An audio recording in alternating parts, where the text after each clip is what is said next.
In this section, we're going to be looking at the 4 C's that comprise the mental toughness model: control, commitment, challenge, and confidence. In this first one, we're going to start looking at control, and that is broken down into 2 areas: emotional control and life control.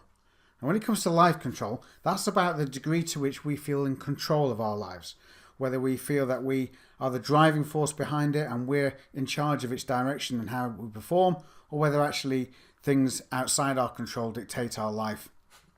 And then secondly, around emotional control, the degree to which we can control our emotions in any given situation. People who are low in life control tend to exhibit the following kinds of behaviours. They are fatalists. Things happen to them. Rather than having a high degree of an internal locus of control, they very much have an external locus of control and feel that they are more like corks on the waves as opposed to being a ship with a rudder and an engine and able to steer a course of their choosing. They tend to do one thing at a time. They can become quite panicked and are easily stressed when they're overloaded with work or when extra projects and things are put on them. They tend to be quite one-paced in that as well. And they'll blame others and circumstances for their failures rather than taking a high degree of accountability and responsibility for themselves and their performance. They'll look to outside forces for that. They tend to focus on why things can't be done, have very much a problem focus, as opposed to looking at a solutions focused approach and how things could actually be achieved. Very much have a cup half empty kind of attitude to life as well, which will display itself in the kind of behaviours, language as well that they use is a good indicator of that. People who have a high degree of life control, though, tend to exhibit the following opposite kind of behaviours.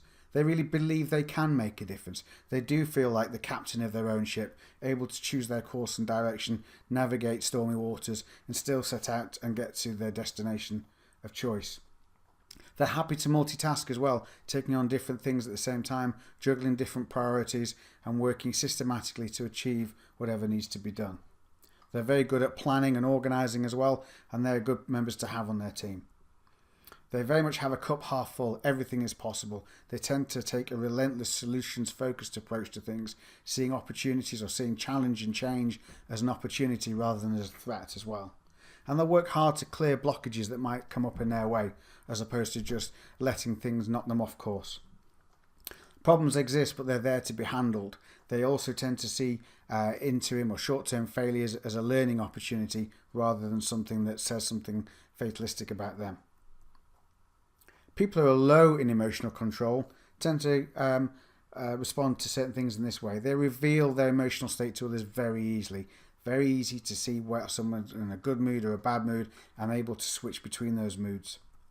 They become affected by the mood of other people around them, again, very easily, and can tend to allow that to affect them in a very negative way all too easily. They will deal poorly with criticism or negative feedback, often looking to blame other people or to go on the attack as opposed to absorbing and listening what's being said, taking what they feel as value from that and looking at how they might be able to change their behaviours. They very much feel things happen to them as well, which is a follow-on from what we've just said a few moments ago. And they tend to get down when things go wrong. Instead of seeing setbacks as a short-term thing that something can be overcome and focusing on the big picture, they'll very much allow these little setbacks to knock them off course and affect their mood negatively.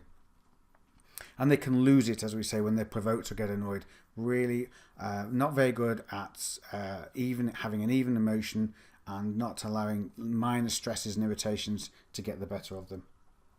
On the other side, though, people high in emotional control do the following. They're very able to manage their emotional responses to situations, tailoring the right emotional response to the right situation, usually with the mindset of, what do I want from this? What's my outcome that I want to achieve? And therefore, how can I respond and manage my emotions accordingly? They're very good at managing the mood of the people around them positively, not allowing others to bring them down, and hopefully being able to generate enthusiasm and motivation in other people. They prove difficult to annoy because they are able to be very good at managing their emotions and keeping those in check and applying them appropriately. And they'll tend to deal well with very difficult people as well, not allowing them to get under their skin, not allowing them to rub them up the wrong way and antagonise them. And they can mask anxiety and maintain their poise in difficult situations, which can be a good thing, but also sometimes it can be a bad thing when overstated, people with a very high degree of emotional control can sometimes be the last people that ask for help when actually they might need it. So again, it can be a good thing and a bad thing with a lot of the behaviours we tend to see around mental toughness.